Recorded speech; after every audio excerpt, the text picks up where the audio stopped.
The following movie is rated R.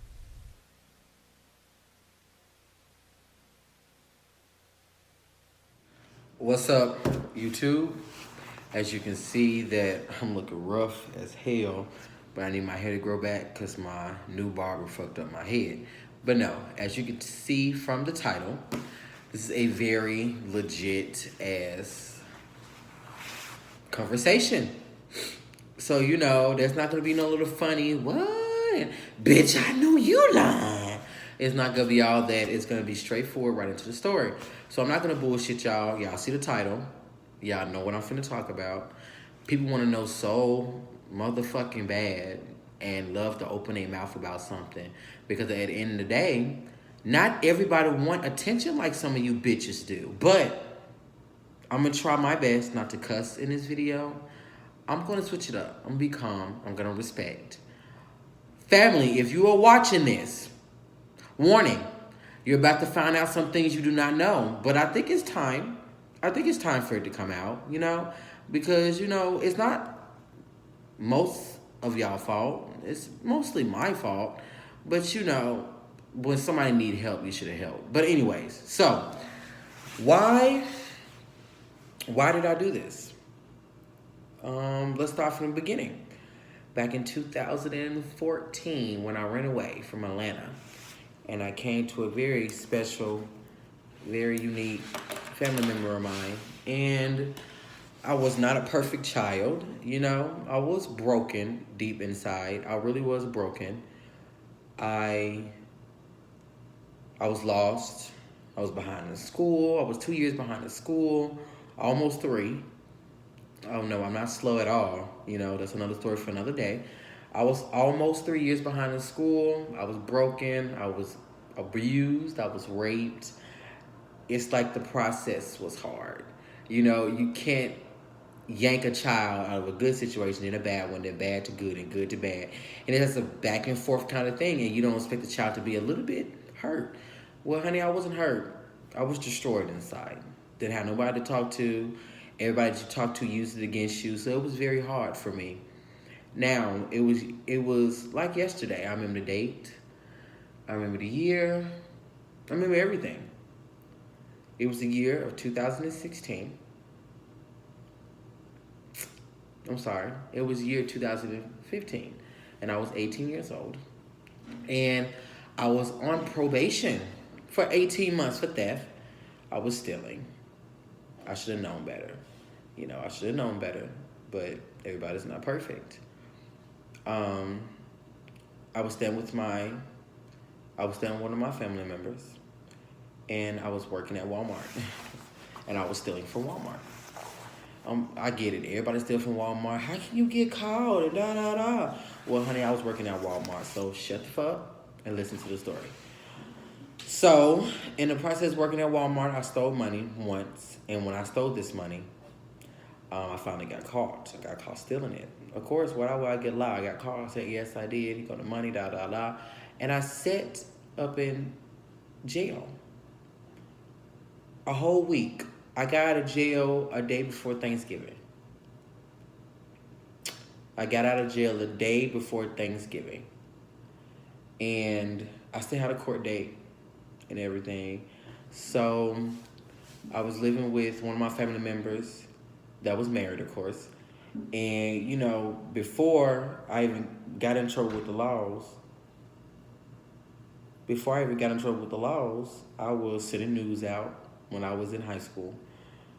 I was so on this road to prove to other people that I'm not gay, but no damn well, oh, that's a cuss word, no freaking well, I was gay, and I was sending it out to a female that I thought was very attractive, but she thought, oh my God, look at this, I'm gonna send it to everybody. They made a whole little video out of it and everything. So I got caught in the news, and of course, that very special family member went to IT people and found people to see, oh my God, what is he sending and what is he doing? And I see that you watching this. So it was a very unique conversation to have about the nudes and the videos of myself. But it was a crazy conversation to have. Wasn't ready for that conversation.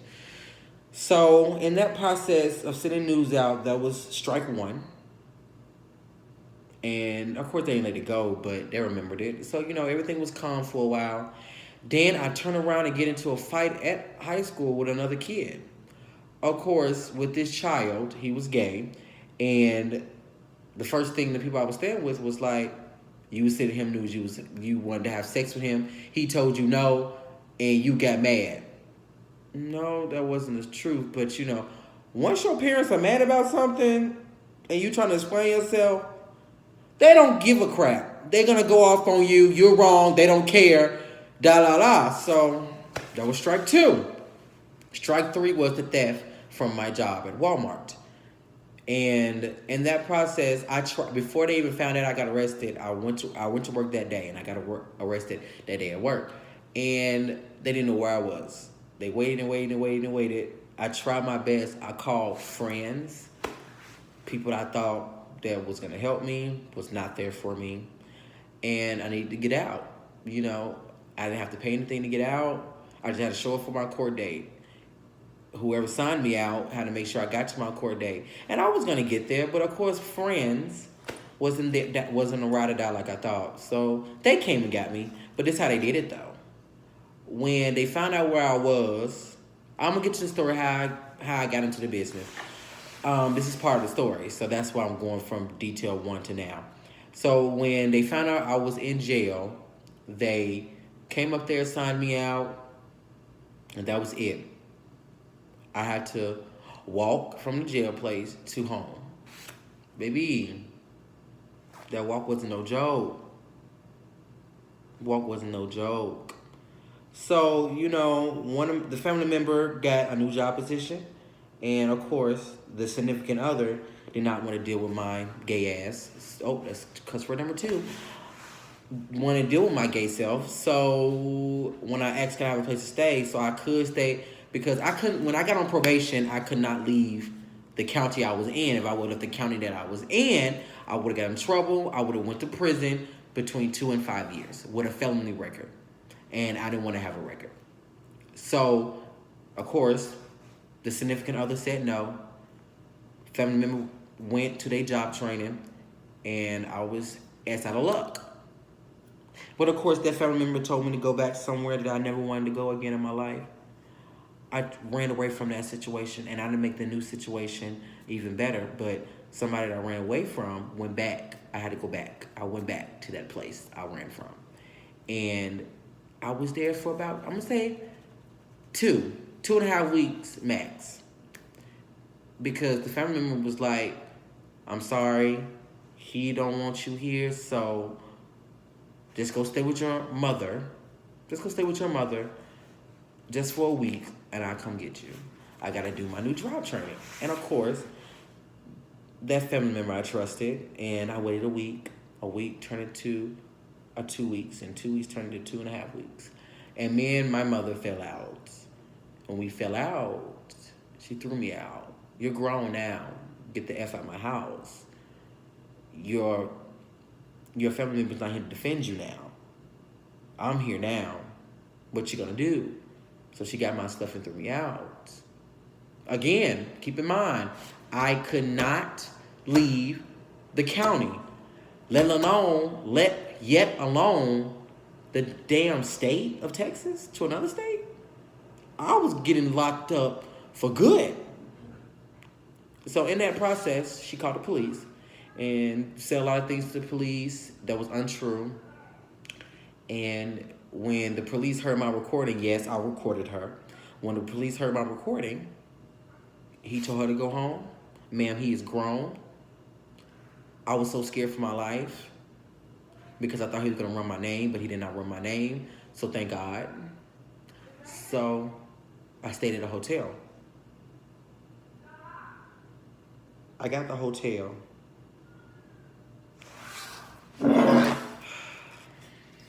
The way I got the hotel, though,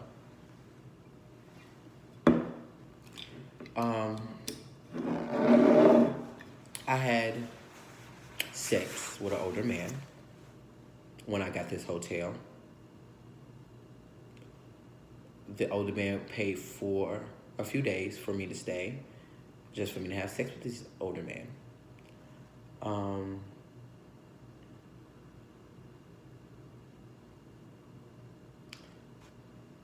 In the process, after the older man got what he needed from me, he let me keep staying in the hotel for a week.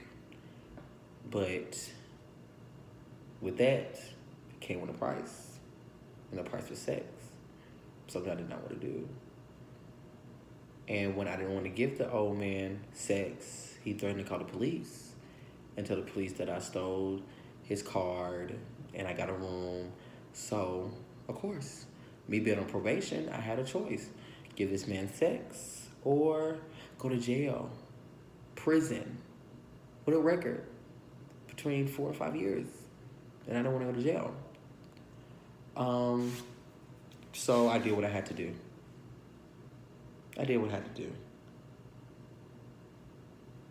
At that time, I scratched the bottom of the barrel.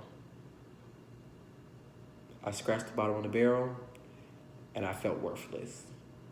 I felt like I wasn't nothing. I didn't have no one. I was broken.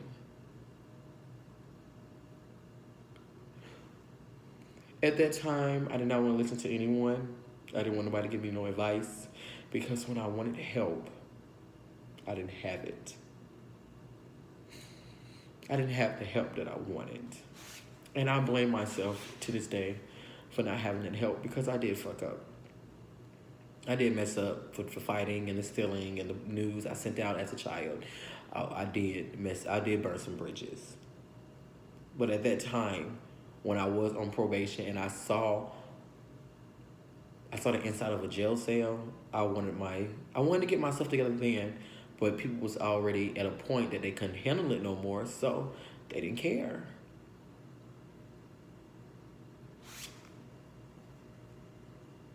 So, me feeling empty inside, I tried weed for the first time. I tried weed for the first time and I got high. And you know, me around dumb people who don't know me, they just know of me. They was like, you know what? You got this and you so cute and so la la. You should do porn. Me trying weed for the first time, I believed them. I said, okay. I do it. I did an application. Yes, porn is just like a job. You do an application. I did an application for a company. Of course, if people seen it, y'all know the company. And me being young, I'm like, they're not gonna reply back to me. I just need this money to get off probation so I can fix myself later. They replied. I was 18 still, and when they replied, I was like, oh my God, I'm gonna have this money. I'm just gonna do 1 or 2 scenes, I'm gonna get this money, and I'm free. I'll be off probation, no record. I can have a normal life. I can show everybody that they was wrong about me. I'm gonna get my stuff together. Watch this. I'm gonna get my GED. I'm out this bitch. When the company finally replied, I got there. And when I got there,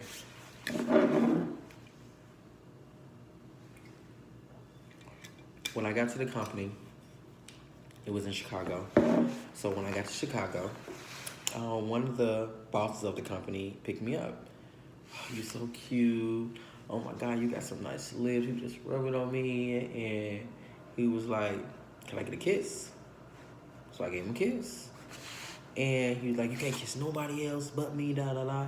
You're just gonna give these dudes this, and after you get done, you can come stay with me. You don't have to worry about nothing. You mine. I was like, okay. I was like, fine. When I got there, the first thing they said, oh, this the Caucasian kid you're gonna have sex with. This is how much we're paying you. We need you to sign this, and this. And we need a picture of your ID to make sure that you're 18. So I gave him all that, wrote down my information, not reading what the hell was going on, and boom, I was a special model. Okay, I was a special model. I was the exclusive model for a whole year. I think it was a year or 2. I don't know. I just know I was an exclusive model with them. At this time, still defending on my own, no help. I was staying with my grandmother. My grandmother and oldest brother. They really couldn't do nothing. My brother had his girlfriend and his jobs and his dreams. My grandmama was at an age that she's enjoying life. She didn't want no drama. My grandma was doing her own thing. And I was that guest that laid on the couch who needed to get his stuff together next. And the only thing I was worried about is getting off probation. No job will hire me because I always had to tell them I was on probation. They asked why. Why I didn't tell them. My PO called and told the job and they let me go the same day. So it was a waste of time doing job application at that moment. So when I got there, when I got to Chicago, I did my first scene. Me being young and giving dick, I was like, okay, I'm done. I can go to sleep. They got food, a bed. They paying for everything. I just gotta give dick. Simple, right? Not simple. Not simple. When you didn't do what they wanted you to do, they got upset. When they got upset, we're not gonna pay you. If they don't pay you, you still do what they say. Because, you know, it's a contract. I met some people in the industry that warned me after I already signed my contract, but it was too late. And then they end up working for the company later on. But anyways. So in this process, I was pushing and striving to get my stuff together. My first scene was $250. They paid my PO once, $100. They paid her $100 fucking dollars. I did under 10 scenes, and I only got $250, and I didn't see all that money because I had a phone. I needed clothes because my bag came up missing when I got there in Chicago. So a lot of shit went left. Me being crazy, I was like, people ain't gonna find out I'm good. After I did the scenes and stuff like that, I went home. I was already broken. I went home even more broken after the situation because those people on drugs, they try to get you hooked on drugs. They lie. They put you with people that is not up to health code. They tell you, yeah, they're clean. We gotta test all of our models before you do something with them. They're clean. No worries, go ahead. You do your scene, you do everything they need you to do, and you leave, and you be, me being friendly, I talk to the models. Oh no, I'm positive. Oh no, I know I got this, I gotta go get treated tomorrow. You positive too, right? You got this too, right? They said you got it. What? No, I don't. So they lied to other people just to do a quick little scene for money to post on the internet. They put my health at risk, so I stopped. I think when I saw a model take a drug and he was up for 48 hours straight, he didn't sleep, he barely ate, and he was always moving for 48 hours straight. This model, I did something with. I was like, I'm negative, you're negative. Him being on the drug, the truth came out. No, I'm positive. You know, I got this, and I had this for a while. I don't take my meds. I was confused.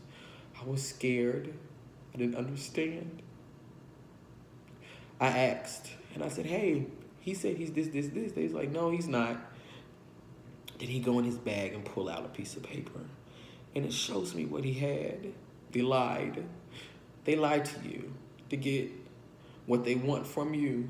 And at that point, I had to find something inside of me to get up and go.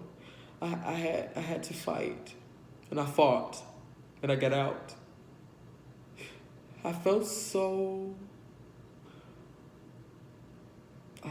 disgusted after.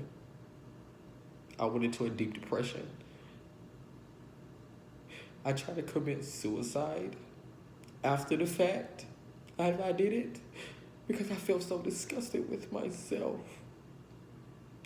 Then when people started to find out what I did, oh my God, you should come here with us. Oh my God, did you really do this? Oh my God, you a hoe. Oh my God, you got this.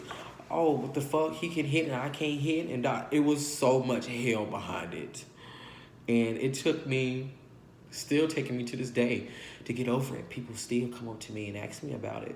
And I'll be like, what are you talking about? That's not me. These piercings and new hairstyles, I try to hide and run. I work out to gain more muscle. I don't want to look like I used to look anymore.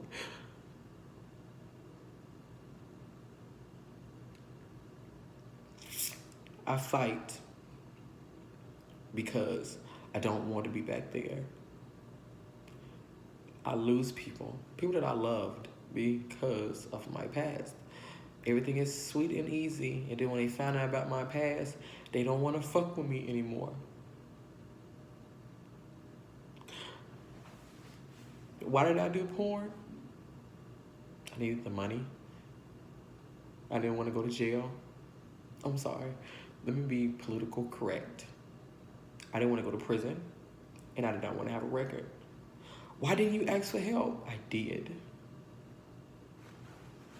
I wanted to get my GED. I wanted to go to school.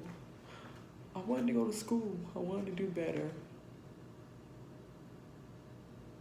I didn't want to do that. I hate that I did it. And I would never want anybody in their life to go through what I went through. It wasn't that bad, you over-exaggerating. I seen people stick themselves with needles. I seen people ask for things that human people should not do. It was bad for me. I was 18. I didn't know what the hell was going on. I didn't know what was happening at that time. So I did fight. I went back to my grandmother. My grandma noticed there was something wrong with me. I didn't talk. I didn't eat. I didn't want anybody to touch me. I tried to find love in people that didn't love me.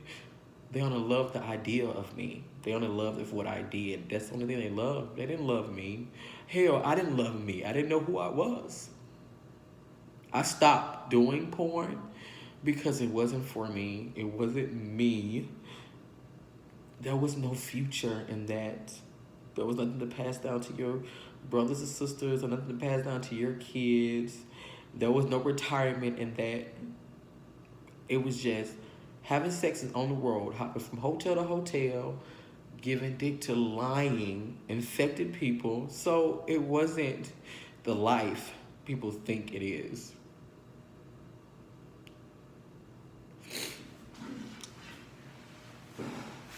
Why? That's why I did porn. Probation didn't have a place, and I needed to get on my feet. It was worst mistake because the money that I thought I was getting didn't get, and my PO only got paid one time. That was $100. So it was crazy. It was horrible. The situation got so bad with the porn after I stopped. I had a stalker. Somebody gave him my number, and he followed me home one night from the club.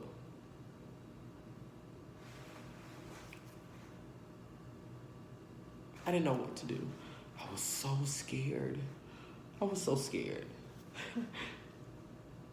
The people that I dealt with were liars. They used me. They played with me.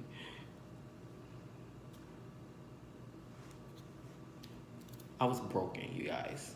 I was gone. I was lost, and I thought I could never find myself again. I was. I said, didn't eat, didn't want to be touched, didn't want to talk to nobody. I tried to commit suicide.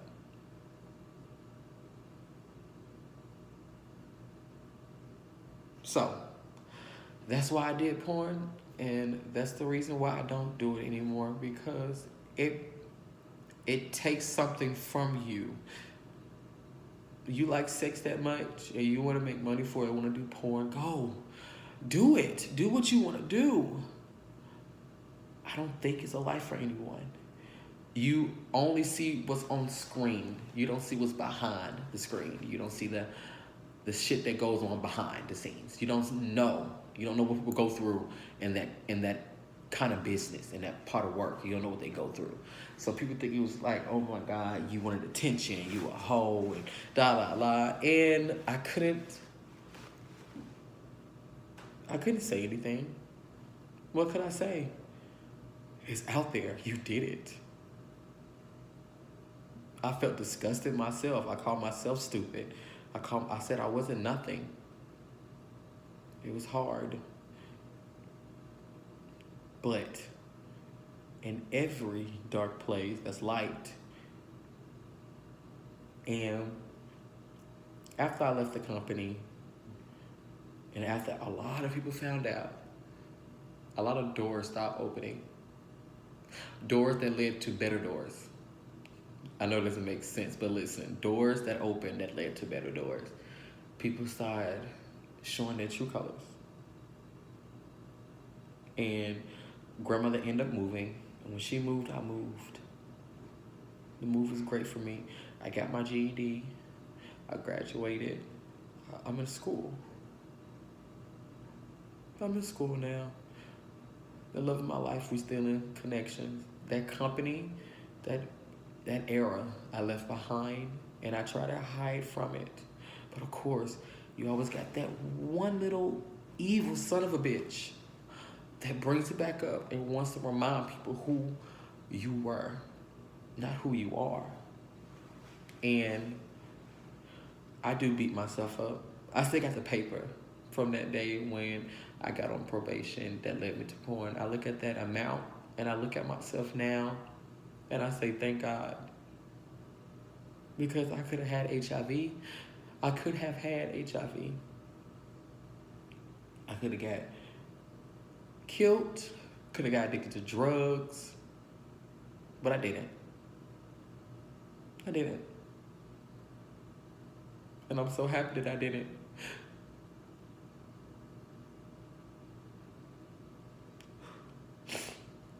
So, y'all know, y'all wanted to know. That's why I did porn. My name is Cedric, and I don't do it anymore. Thank y'all for watching.